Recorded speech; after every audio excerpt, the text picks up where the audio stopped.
It's been a very difficult year, Joe, for dairy farmers.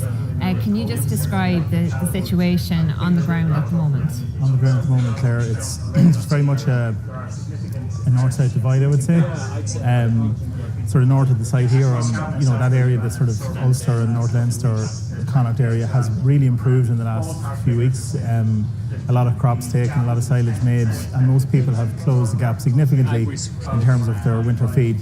Further south and maybe more into Coleman's locality, things are a lot tougher. I mean, there has been a lot of money spent already on feed, but there are significant gaps in winter feed budgets. Siobhan Cavan and Teagasc ran a survey over the last couple of weeks to try and gauge that, and ballpark figures, you're saying that the gap is about 10% to 15% in the northern part of the country, probably more like 25, maybe up to 30% on average in the southern part of the country. So we definitely have a split there. Animals have performed well, production has held up quite well, but there has been a lot of feed already fed, and the winter feed situation is looming large, I would say, on a lot of farms.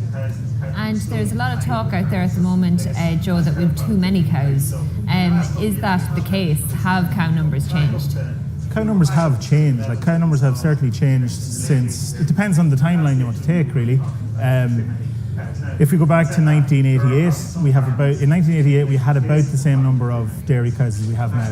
Okay, so obviously through the early mid-90s and into the 2000s, cow numbers slowly declined with quota system in place as cow productivity increased. So in the last couple of years we have had an increase in cow numbers, but we're back up to sort of the levels that we saw in the late 80s, early 90s, and at that stage really we weren't talking about too many cows. Now, having said that, there are probably some farms in individual cases that probably have too many cows, but that's a tactical thing for each farm rather than an industry thing. So look, we're coming through a historically bad year for grass growth. We've had 2 or 3 weather shocks, and even with that, parts of the country have enough forage and certain parts don't. So the scale of the gap is a lot in a sort of an annual figure. The scale of the gap's not nearly as big as what people might perceive. So this is a tactical issue rather than a strategic one, I would say.